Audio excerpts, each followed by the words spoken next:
Chapter 7.1, Ratios. So today we're going to start talking about what a ratio is, how to find them, and what we can do with them. So your vocab for today is two. We have ratio, and we have equivalent ratio.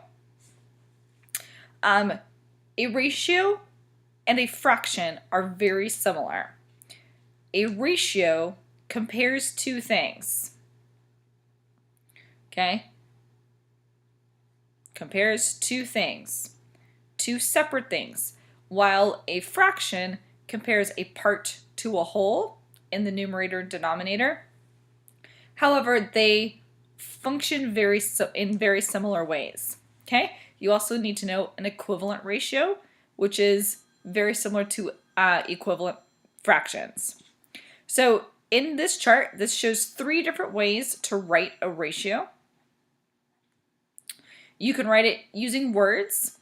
So if this statement, 6 cups of party mix to 2 cups of pretzels, my ratio would be 6 to 2. You're always going to write ratios if it's coming from a words in a left to right format. So 6 to 2.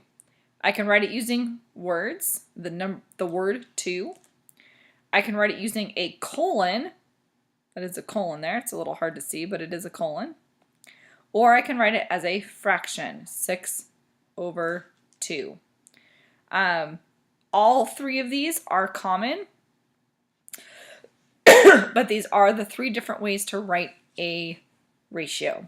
So let's take a look at example 1 and apply these ratios to a problem. Use the party mix recipe above and write the ratio of cups of cereal to cups of pretzels in 3 ways.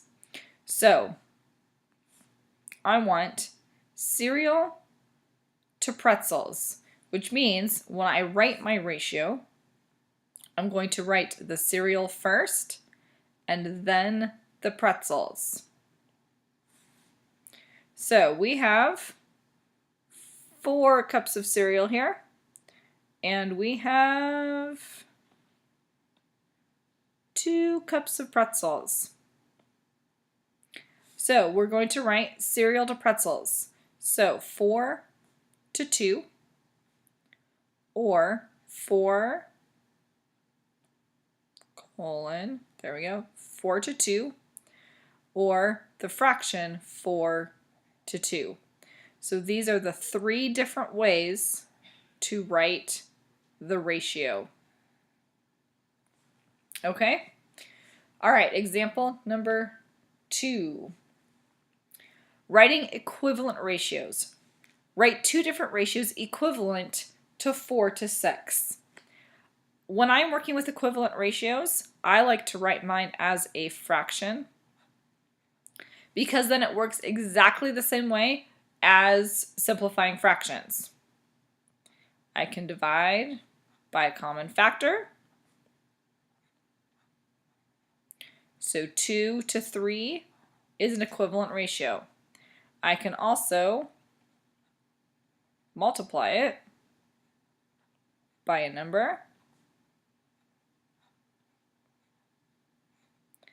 and get 8 to 12. Now notice I'm not pronouncing this as 2/3 and 8/12.